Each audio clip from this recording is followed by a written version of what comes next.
So what was the name of that movie? I can't remember the name. It's basically where this guy takes this little clear pill. Limitless. You know how they say that we can only access 20% of our brain? This lets you access all of it. Damn, are you taking it now? Yeah. Sounds like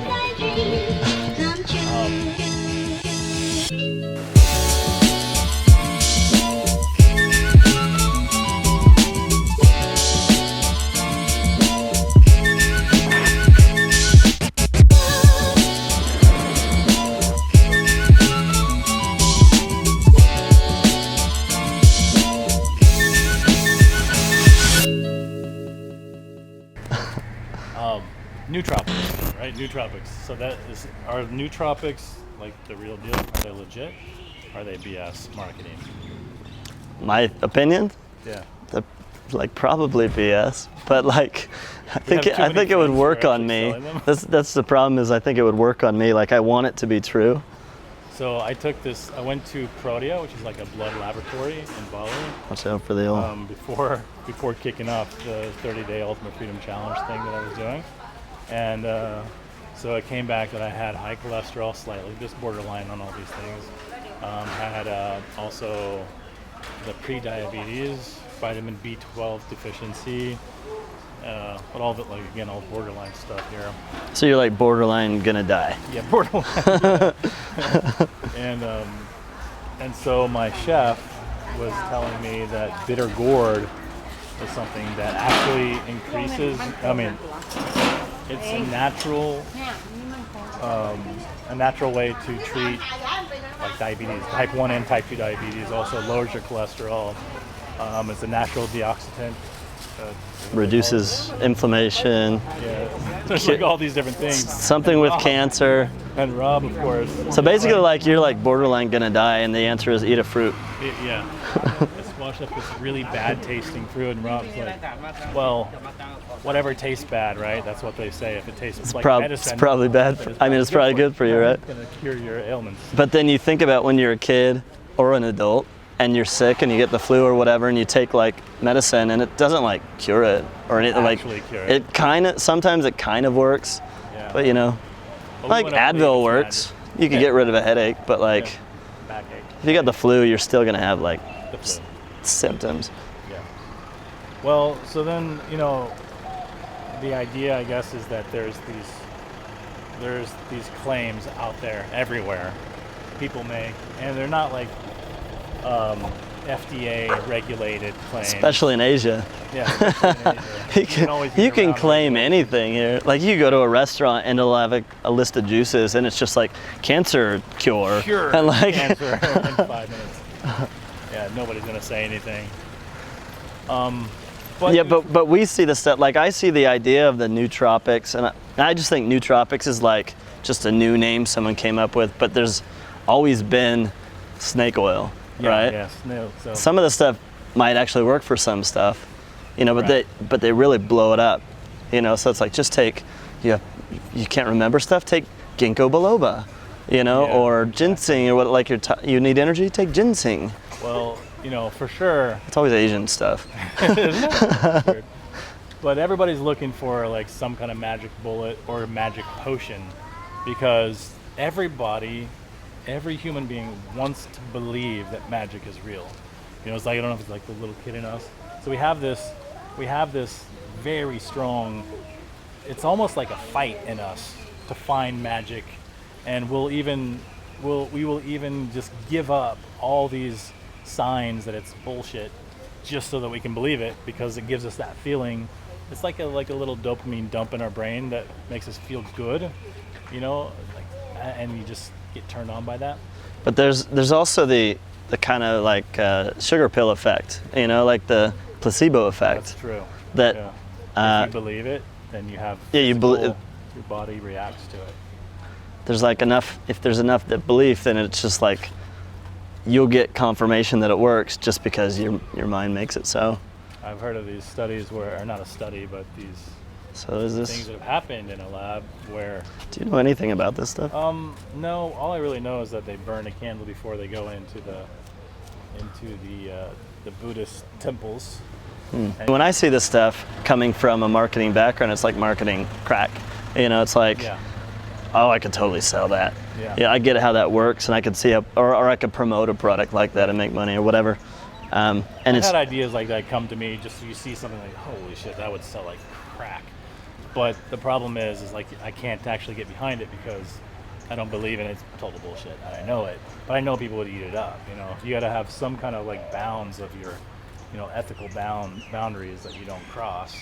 Everybody's are different. Everyone's boundaries are different. Well, like the bitter gourd thing. One of the things that one of the claims was that it helps solve like diabetes. And it all the terminology that I found on websites was really vague. None of it just said like it, lowers blood sugar or whatever. Like it says it helps manage, or it's really vague language that's not specific to what it actually does. Well, also, there's addictions and how addictions are used in marketing. Well, not really in marketing, but more like in product creation. What do you think about companies who intentionally create addictive and place addictive like McDonald's or something into a product just so that the consumer will more, consume more of it? So well, like in that movie, what was the movie about McDonald's? The guy that just ate McDonald's for a month. Supersize It. Supersize Me. There's other ones too.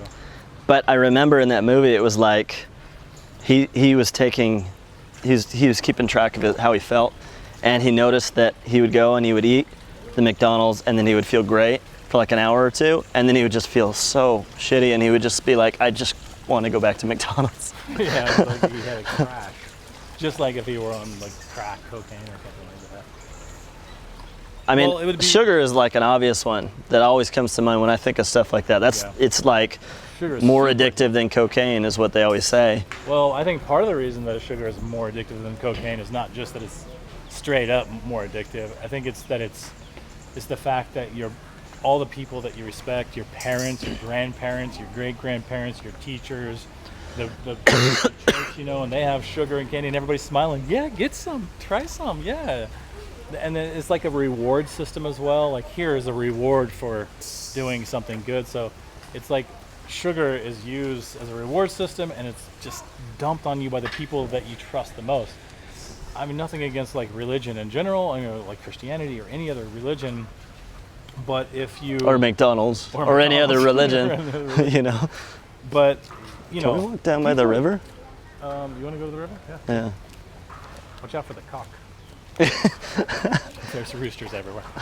But like if you're a child and you're just a sponge, you're taking things in. If somebody tells you that a guy can walk on water or something to that effect, you're gonna question it. Like, what? Really? Like, kids will question it. And so if you drink his blood, you'll live forever. Yes. And people,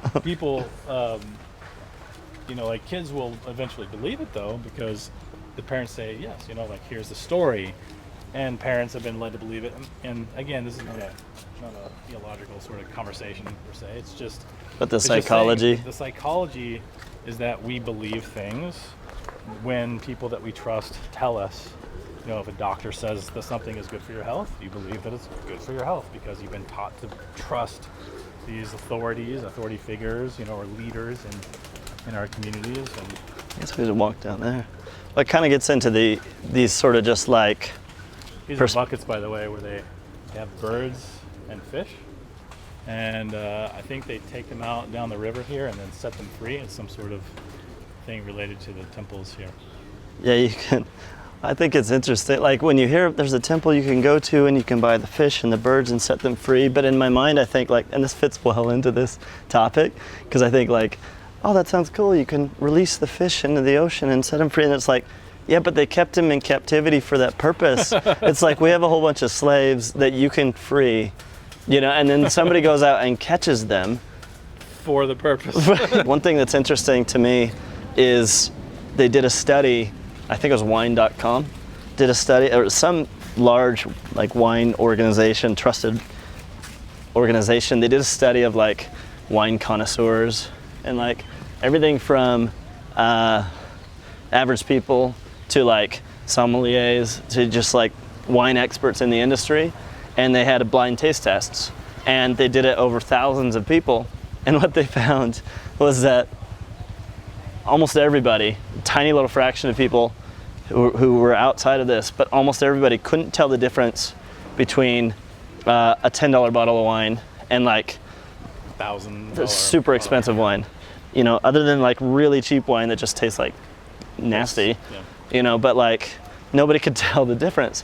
But like the counterpoint to this was that another study found that people got more enjoyment out of expensive wine. And so the question is, like, if you just look at the first one and you say nobody could tell the difference, but so they're selling this expensive wine that you can't tell the difference, is that ethical? But then you say actually you're selling something more expensive and they're getting more value, even though it could be the same thing. They couldn't tell the difference. Now, I mean, you can clearly tell the difference between, say, like driving a Lamborghini or a Ferrari and say like a Toyota, some type of low end or mid-level car, right? You'd agree with that? Sure. So, I mean, there you can at least justify the cost increase. So I think the ethical question comes in there is, like, if you can't actually justify the value or the cost increase, is it? Well, what if they said, like, I'm going to sell you one bottle of wine that's like $2 chuck, you know, from Trader Joe's or whatever, and they're like, people buy it because they like it and it's cheap, and then you go, and I'm going to change the label to, you know, $25 chuck or whatever, but when you buy it, we're going to have a hypnotist at the register that's going to hypnotize you into like having a better experience with that. Is that worth it? So you're saying, are you basically, you're selling the experience? I like to think in terms of chemical. Like if somebody literally did that, you'd be like, dude, I gotta totally do it. I mean, you don't drink, but what if it was like, I don't know, Gourd juice? You know, you're like, you have two options. You could drink the Gourd juice, or you could drink the Gourd juice. They'll hypnotize you to have like an orgasm every time you drink it. Right. Right. I believe that's true. I mean, is it? Yeah, I don't know. That's pretty interesting topic as well. But what is okay? Like, what is the limit as far as like what sort of tactics you could use to sell a product or make a product or whatever, and like where's the line? The problem is, I think, with marketing is if you're a really good marketer, you can convince people of something before the sale, but then you can't deliver on it after the sale, but you've got their money. You know what I'm saying? So one group of people might think like this is bullshit, but the people who buy it don't, and it is actually delivering to them. But a lot of people who buy it, they're just like, wait, this didn't work at all. It's total bullshit. You know, should they get? That could be the case for something that does work. You could be like, I bought this fitness machine, and I don't have a six pack, and they're like, well, you used it as a coat rack, so of course it didn't work. Yeah, there's a lot of gray area in there. A lot of room for deniability. But I mean, I think you're talking about products that actually don't work. Yeah, I mean, if you can prove that it doesn't work for some reason. But, you know, again, you always have the placebo effect. So if it's something that falls in this range of like the what do you call it? The nootropics or whatever like that. Oh, the nootropics. Nootropics, yeah. Like, can you prove if that actually works? I feel smarter. You know, like, so. But, you know, like it doesn't take a lot for me to feel smarter. That's true. Like, I want to feel smarter than everyone. You know, if somebody just says, here's this pill, you're so smart that you bought this. And I say, thank you. Thank you. Yeah. It just did its job. I don't know if that's to say that there's someone out there who is selling a nootropic product. Their claim is that it makes you more intelligent, right? You take this pill, makes it more intelligent. And you know, okay, not whether it works or not, but you know that person doesn't believe that it actually works. They totally believe that it's a placebo effect, and they're selling it anyway. Is that person ethically challenged, or? I guess you keep saying, but it's the placebo effect, which is, if it is a placebo effect, it works. You know, so like, it may not be like, if you just say, take this and this is what will happen, and then you take it and that happens, then it works whether it's a placebo effect or not. Think about Mark Cuban, for example. He's on Shark Tank or whatever. Anytime I saw a nootropic drug, company come in there and pitch their case to the sharks, they wanted whatever, $100,000 investment for their nootropics, and it's proven to be like really effective, blah blah blah, with all the newest science and yada yada yada, right? And Mark was like, bullshit, and I'm calling you out on it. You know, this is total crap, and I hate people like you who go out there and prey on the innocence of people and the psychology of people. You know that shit doesn't work, and you just do it anyway. Get out of here. I don't want to have anything to do with you. You guys make me sick. This is Mark Cuban, so I'm just saying one person has this very strong opinion about these ethically, you know, questionable, and I would say most people would probably, you know, it's quite controversial. You know, so I mean, you can argue your way out of it, but when you get right down to it, though, is it ethical? Well, let me think of an example that would be in a different light. So, like, say our students, we train people how to make money with certain methods, and we looked at it and we said, okay, if they take these steps, we got a few minutes. If we take these particular steps, we found that, or we interview all the success stories and the people that don't have success, and we find that the people do have success take these number of steps, and the people that don't have success don't get that far or whatever. And so we say, what if we throw a contest or something, and we give it a prize for this contest? And we found that the contest, they're just trying to win the contest or whatever, and it has nothing to do with the system or anything, but it encourages them to take more action and do these steps. And the end result is that more of our students have success, right? So is it ethical to do that for, you know, like... I think maybe it all boils down to just transparency. But if we were transparent, if you said, we're throwing this contest so you'll do more steps because we found that people have more results if you, well, let me finish, that people get more results if they take these steps, then being transparent means that it doesn't work. You know what I mean? Yeah. I'm saying like maybe just more in the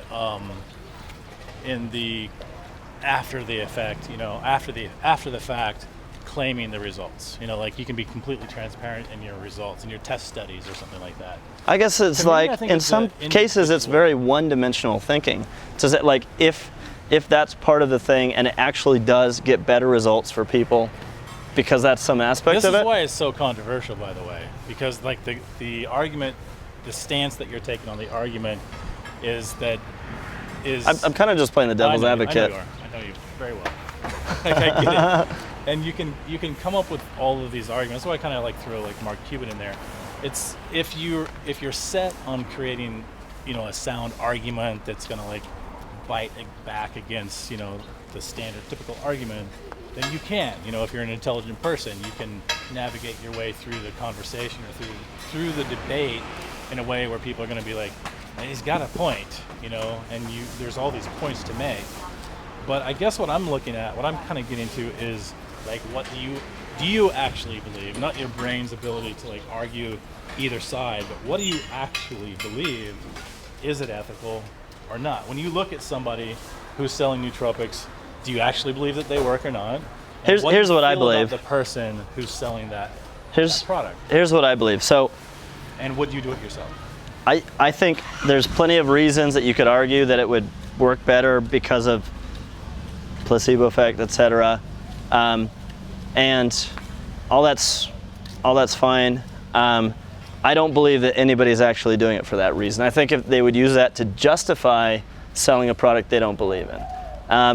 I think that's the reality of human nature. Somebody that says, oh, but it actually has all these results, they don't actually believe that. They're just full of shit. Yeah, right? And so I wouldn't do it.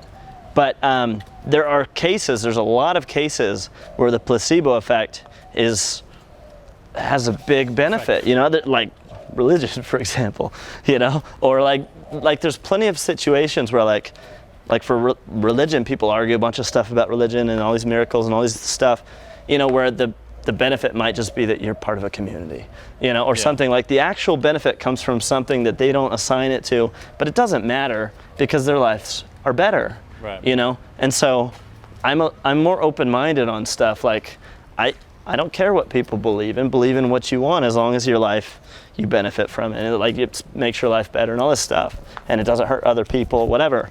But to answer your question, No, I wouldn't sell something like that. Yeah.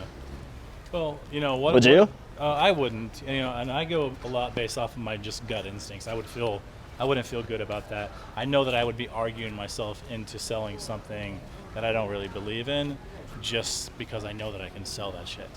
But because I've gone through years-long, you know, internal debates over this subject and come to the conclusion that I can sell things that actually work. Right. Even better than the things that don't work. So I think a lot of people that get caught up in trying to sell something that doesn't really work and you know, justifying it in their own way because they know that they can get sales for it. But it comes from a place of desperation, and they're just desperately trying to sell something. Trying to make money. Yeah, they're not really looking for a way to bring actual value to somebody. So Yeah, good conversation. cool. All right, let's go catch our boat.